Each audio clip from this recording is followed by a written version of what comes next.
Good morning, everybody. My name is Peter Forshaw. I'm the Managing Director for a firm called Maxwell Stevens. I'm delighted this morning to be chatting to a gentleman called Nick Adams. Nick is a Senior Property Manager for Savills. Good morning, Nick. Hello. Hi. Are you well? I'm good, thanks. How you doing? Yeah, really good. Thanks very much for doing this. We'd like to talk about something different today that's not COVID-19 and that's very high up on the agenda from Nick's perspective. And we've got some fantastic examples of what Nick would like to talk about to share with you all as well. So Nick, just to start off, do you want to tell everyone who you are and what is your role in the industry? Well, yeah, I'm Nick Adams and I'm Senior Property Manager managing a building called Verde in Victoria, central London. Currently working for Savills. And I've been working in central London property management for about 12, 13 years now, doing a variety of roles: building management, estate management, new builds, old builds, estates, buildings, quite a variety of things. Excellent, that's fantastic. So what sustainability, biodiversity initiatives have you been working on?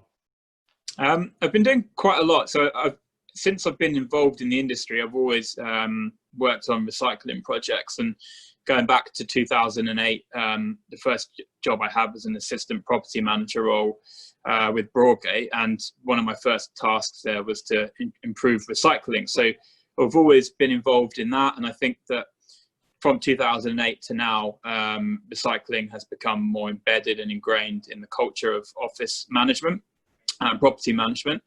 But I've picked up other things along the way, and I think that most buildings now have an element of something else as well. So when I ran the Broadgate estate in 2011-12, around that time, I first heard the words biodiversity mentioned, and we were looking at planting schemes and whether we can change the flowers we're using to put things in that are better for wildlife. So I've been working on biodiversity, but also as I've educated myself a little bit on the subjects, and I think global awareness has raised about pollution, plastic pollution, sustainability, I've tried to incorporate that into how I run buildings.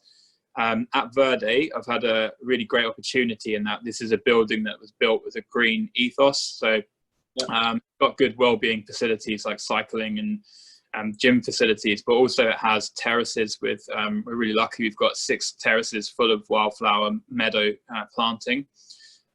So alongside the recycling, we've been painstakingly looking after the landscaping here.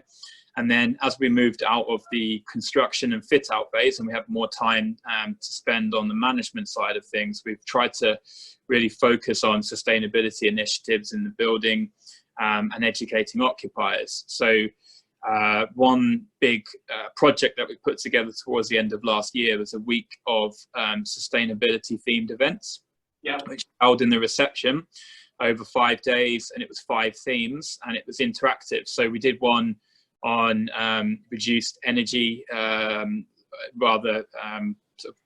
green energy usage, and so educating people how energy can be made greener than it previously was, phasing out coal stations, but also people using, maybe they might want to buy an electric car at home or get their loft insulated.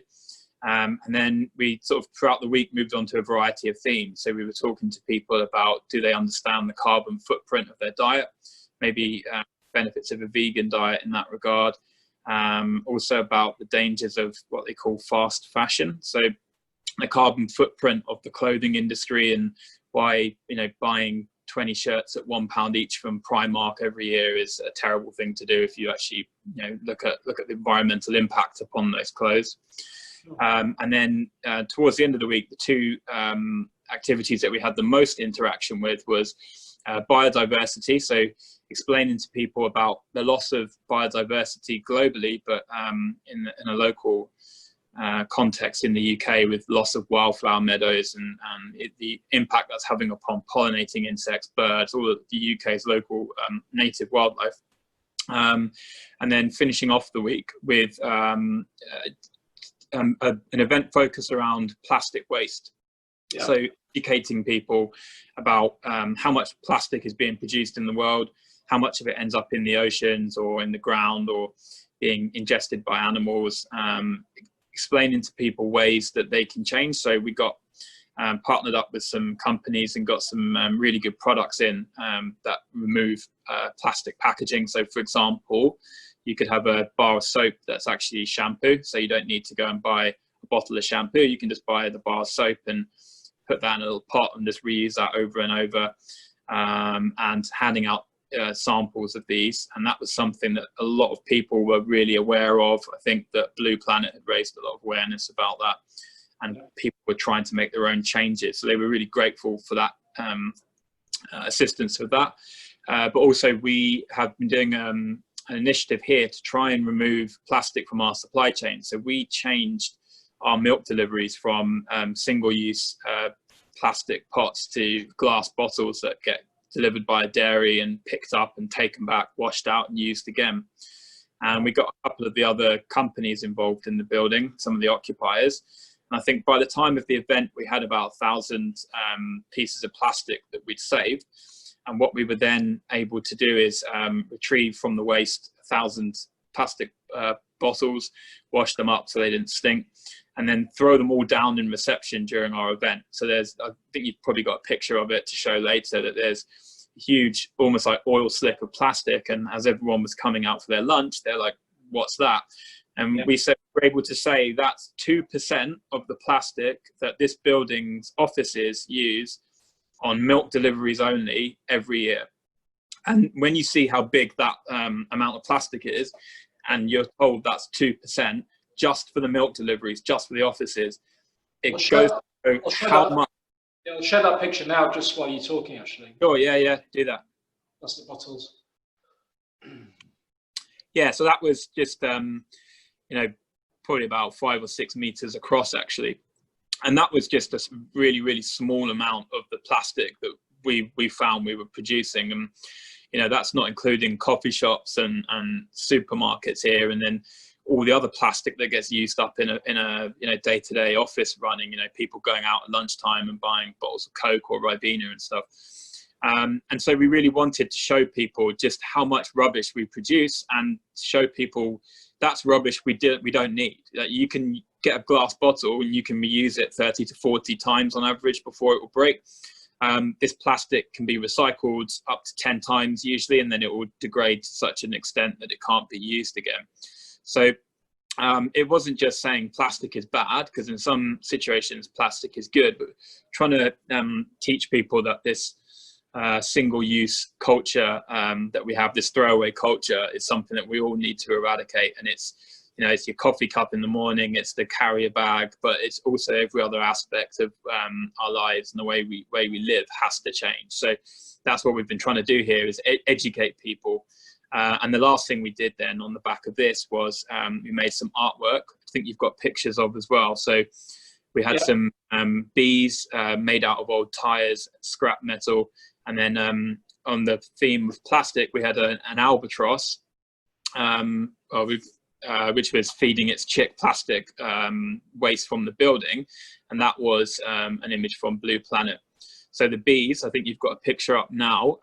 They are very popular, and you can see why. They're great sculptures in their own right. They're great fun, but the plants we've put in them are lavender and rosemary and verbena, some other plants that attract pollinators.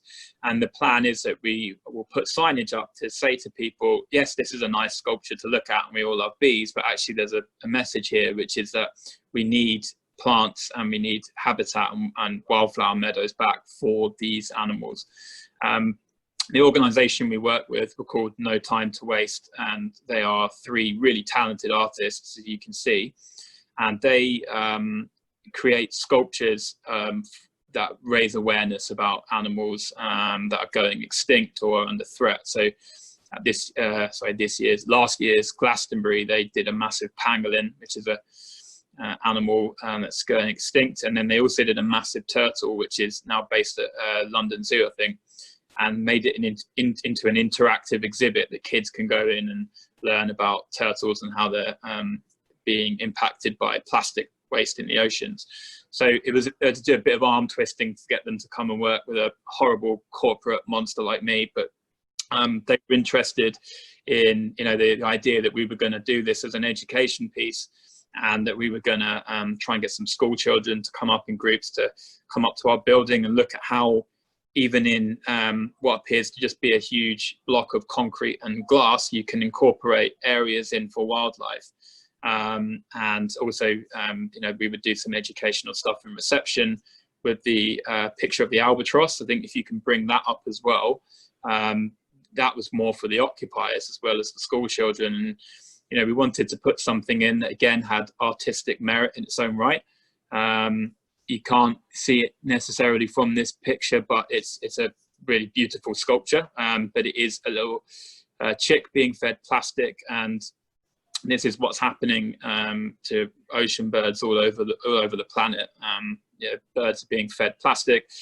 It's killing them, and as a result, it's decimating populations of animals. So we wanted to show people something that, you know, looked nice on the first glance. When you actually get up close, it's quite horrifying.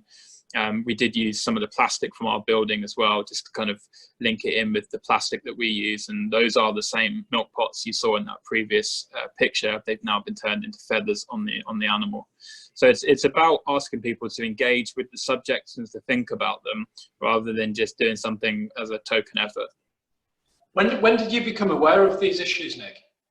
I think if you're sort of my generation, you've probably grown up with an awareness of pollution being bad, and, you know, conservation, and you know, I think it's just been a growing awareness amongst all of us as you know, animals have gone extinct, or as it's become, I don't know, like, I think like nature documentaries are a really good way for people to educate themselves. And we've all been seeing gradually the tone of David Attenborough's broadcasts over the last 20, 30 years, from "Isn't this lovely?" to "Isn't this a disaster?" And it's kind of symptomatic of what's going on in the world. And so as I've looked into things more, like I mentioned earlier about biodiversity when I was working on the Broadgate estate, you know, I looked into this and I thought, what are we talking about here? But when you actually globally research, you know, how many animals have gone extinct since man spread around the world, and particularly in the last couple of 100 years, and particularly accelerating through the 1960s and 70s, it's pretty terrifying, really. So I've been challenging myself to read up a little bit more about it and not to ignore it. I've started supporting some charities myself and trying to make some changes to my own lifestyle, you know, cutting out things that I really like trying to eat less beef because of the climate footprint of that, trying to ignore my overwhelming urge to mow my lawn all the time and let parts of it grow wild, to help insects and pollinating, other pollinating insects as well. And I really sort of want to try and help spread that message on, and kind of make sure there's as much awareness as there can be, because I think future generations now, particularly as I talk to my occupiers and what they talk to their children about, children are growing up with a really big awareness of this. And I sort of feel like our generation have got quite a bit of catching up to do to get into the mindsets of where future generations will be, which is that their eyes are open and they can see that, you know, that the speed at which we are destroying the world is really unacceptable, and it needs to be turned around really quickly. And I want to look back and think I did everything I could to try and help that, rather than I went along with the ride and we said, well, the government wasn't doing it, so what's it? Why should I care? You know, I sort of feel like we need to drive things from the bottom up as well. So how does the FM industry perform in these areas? I definitely think it's improving. I think that, like I said, you know, before it was a bit of a tick box culture, and working in the city, some financial companies that might have been quite hostile towards any kind of recycling. It would have been seen as, you know, you're a eco protester if you ask an investment bank to go and do some recycling. I think attitudes have changed generally, and everyone recycles at home, so people are on board with recycling. And I think all companies now realize that CSR is a big part of the present, but also the future. And I think that, looking on LinkedIn and talking to some of my colleagues at Savills and across the wider portfolio, there are some great initiatives going on. And a lot of buildings now and estates are being built with this in mind, and it's being built into the ethos. I definitely think more could be done. I think that it'd be great if we could see a bit more of a challenging attitude now. So for landlords particularly to start really pushing the boundaries out and expecting their occupiers to deliver as well. And obviously all of this is reliant upon the government making changes as well. So we really need to get to a place where it's not okay just to incinerate hundreds of tons of waste if you're an office building and say, well, we couldn't recycle it, so it goes to incineration. We should all be challenging ourselves to say, well, how can we reduce that, and how are we engaging with people in our building, especially if we've got millennials and people like that coming into the workplace with their eyes open. We should be there looking to engage with those people who want to engage with us. I think these statues that you've got made by No Time to Waste, I mean, what a great innovation. I think that's a fantastic way to illustrate the problem. Yeah, it is, and that's why we did it, because we could have spent equivalent money on, doing a garden somewhere. Or I want this to be something that people do engage with. So we had to look for ways to engage with them and to catch their eye. So when we were doing the Sustainability Week, giving away free food or freebies or a free competition or clothing was a way to get people's attention. I've got no problem with that if that's how we deliver the message. I think going forward, I'd really like to see more property managers, facilities managers just doing this off their own back because they understand the importance of it. No one's told me to do any of this. I've done this all myself because I really, really believe in this. And I really think we have a unique position to influence the minds of hundreds and thousands of people every day with how we go about doing our jobs. And, I really would ask anyone listening to this, if you're in that position as a facilities manager or property manager, start asking the difficult questions, or just do stuff off your own back. Yeah. Put it out there and go and ask your occupiers to say to you, this isn't important, to challenge people to call this out as something that isn't vital to happen. Because like I said, in 10 years, this is just going to be, you said at the beginning, let's talk about something that's more positive than coronavirus.